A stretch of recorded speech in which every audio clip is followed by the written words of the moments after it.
tulisan yang paling kecil itu namanya huruf. Jadi huruf contohnya yaitu A, B, C, D dan seterusnya.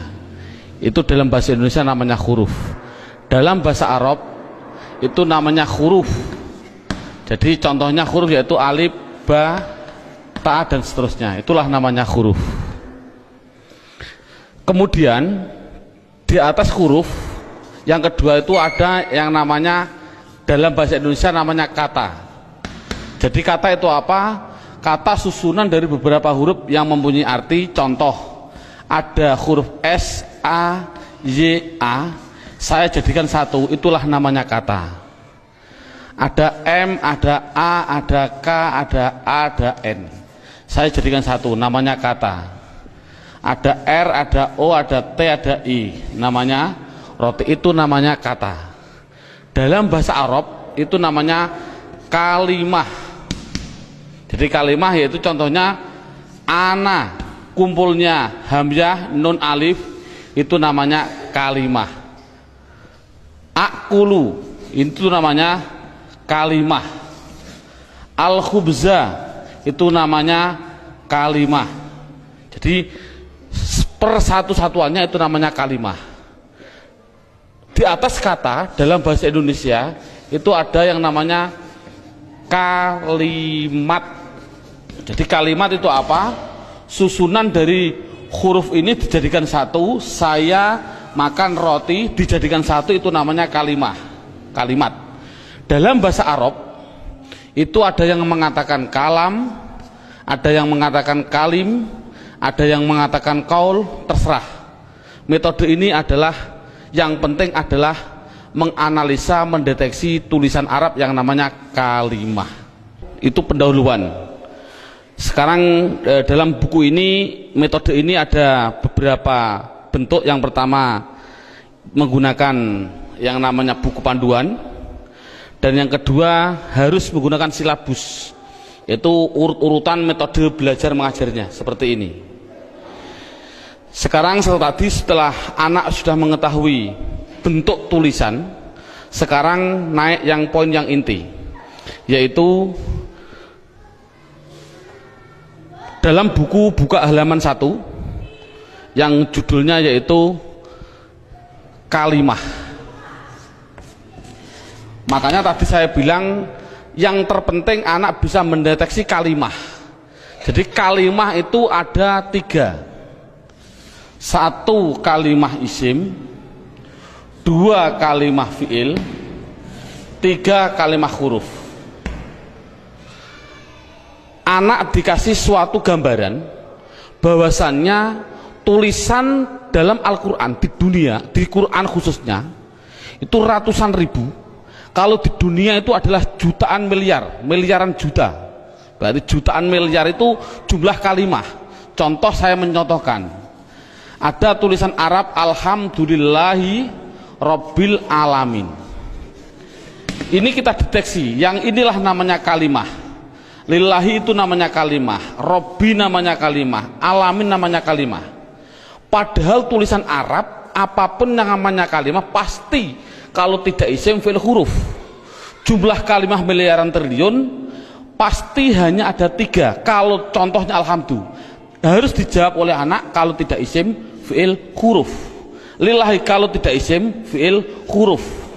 Robbi kalau tidak isim fi'il huruf. Alamin kalau tidak isim fi'il huruf, selamanya. Makanya tulisan Arab di dunia itu sebenarnya hanya ada 3, yaitu isim fi'il huruf. Makanya sering saya ngasih pemikiran pada anak, tulisan apapun tulisan Arab hanya ada 3. Masuk 3 kok 3 tahun. Makanya menurut metode saya, insya Allah saya mengatakan kalau hanya ada 3 berarti per satunya itu 2 jam, makanya cukup 6 jam insya Allah praktek baca kitab. Amin Allahumma amin.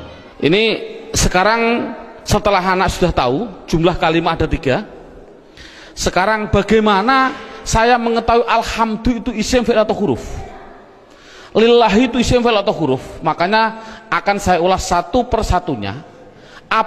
Bagaimana cara mendeteksi isim itu fi'il itu huruf. Buka pada bukunya halaman 2.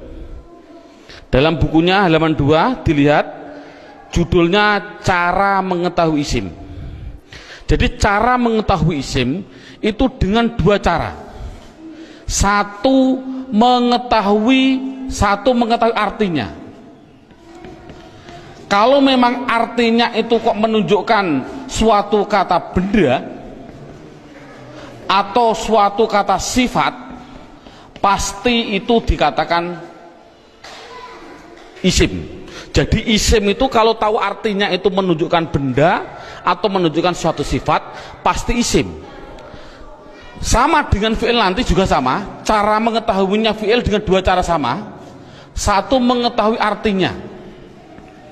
Kalau memang artinya menunjukkan suatu kata kerja, itu pasti fi'il. Nah di dunia ini kan hanya ada tiga. Pasti kalau tidak kata benda, kata sifat, kata kerja. Saya contohkan, duduk itu kerja atau apa? Jawab saja, anak dites. Contoh saya bilang duduk, isim, fi'il atau huruf? Anak akan jawab fi'il karena artinya kerja. Saya contohkan lagi, ada tulisan Arab mim sin jim dal. Ini tulisan Arab. Kalau tulisan Arab harus dijawab lafal mim sin jim dal ini isim, fi'il atau huruf? Anak pasti akan menjawab isim. Tahu kok isim? Karena artinya menunjukkan suatu benda. Ini berarti kan sudah bisa anak. Saya contohkan lagi. Saya bilang ada tulisan Arab, coba anak-anak lafal Arab ini jawab dengan tiga kategori, isim, fi'il atau huruf. Ini saya contohkan, mim dal ro sinta, artinya madrusah. Harus dijawab isim, fi'il atau huruf.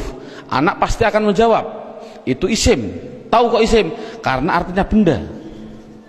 Oh 100. Jadi kalau ada apapun artinya benda atau sifat, contohnya Allahu Akbar, saya menerjemah Akbar itu artinya agung atau mulia. Ini agung itu kan suatu sifat, otomatis Akbar ini harus dijawab. Akbar itu isim, fi'il atau huruf? Anak akan jawab Akbar pasti isim. Tahu kok isim? Karena artinya itu suatu sifat. Jadi kesimpulannya adalah anak bisa mendeteksi, pertama mendeteksi isim, fi'il, huruf dari artinya. Kalau memang artinya benda atau sifat berarti isim, kalau artinya kerja berarti kalimah fi'il. Pertanyaan selanjutnya, Pak, tulisan Arab katanya miliaran triliun, di Al-Quran ada 700-an ribu.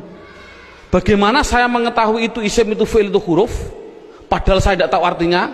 Oh, kalau tidak tahu artinya, lihat buku panduannya, yaitu lihat halaman 3. Dalam buku halaman 3 judulnya adalah mengetahui tanda-tanda kalimah isim. Satu, kalau tidak tahu artinya, satu harus mengetahui tanda-tandanya. Tanda-tandanya isim. Yang dimaksud tanda-tandanya adalah tanda-tandanya isim. Apa tanda-tandanya isim? Buku halaman 3, satu yaitu dimasuki tanwin. Tanwin itu berarti baik tanwin domah, tanwin fathah, tanwin kasroh. Saya contohkan, hasibun, isim, fi'il atau huruf? Isim.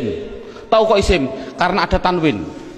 Untuk anak kecil mungkin kelas 5 diniyah, tanwin itu pasti di belakang. Tulis saja disuruh di belakang.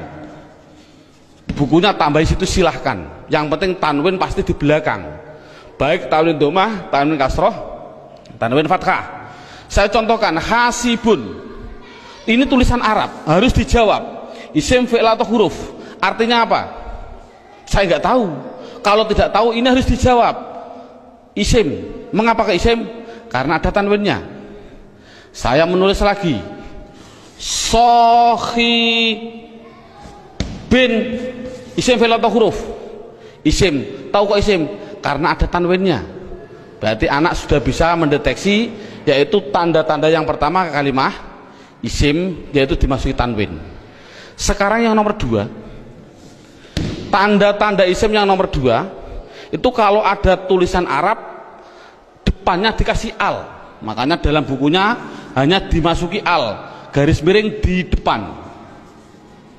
Jadi kalau ada tulisan Arab depannya ada alif dan lam, pasti itu isim. Contoh alhamdu, harus dijawab isim fi'il atau huruf, jawabnya adalah isim.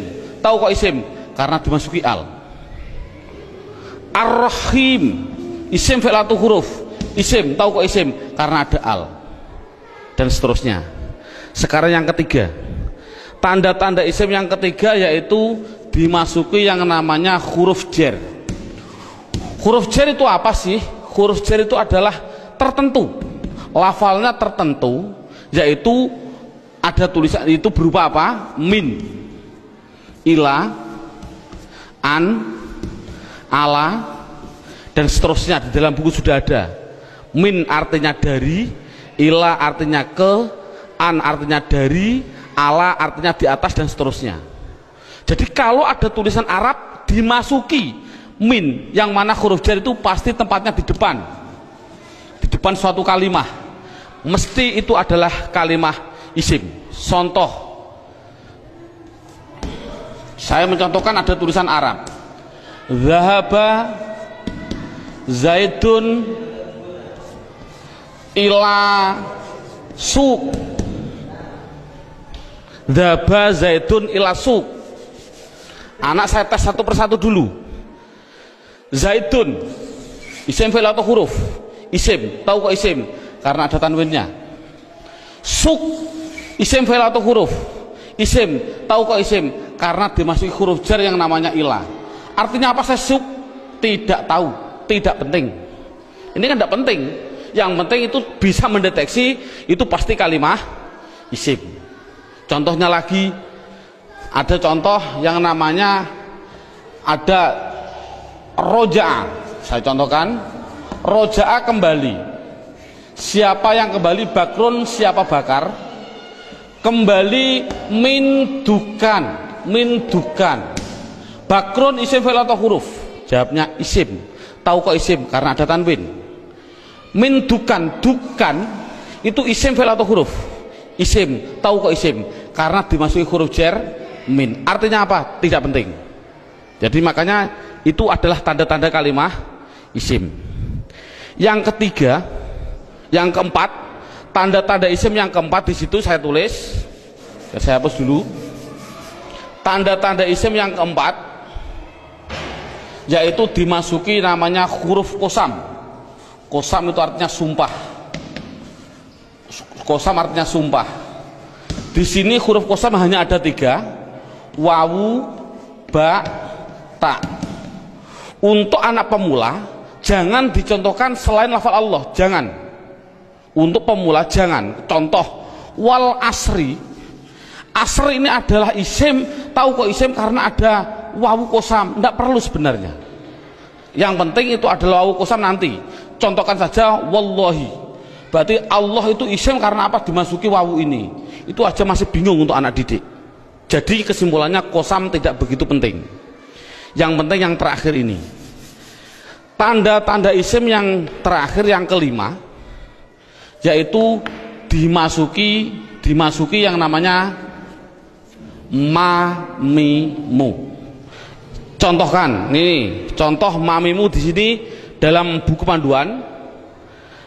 Di situ lihat halaman 65. Halaman 65 dalam bukunya dibuka. Contohnya halaman 65 yaitu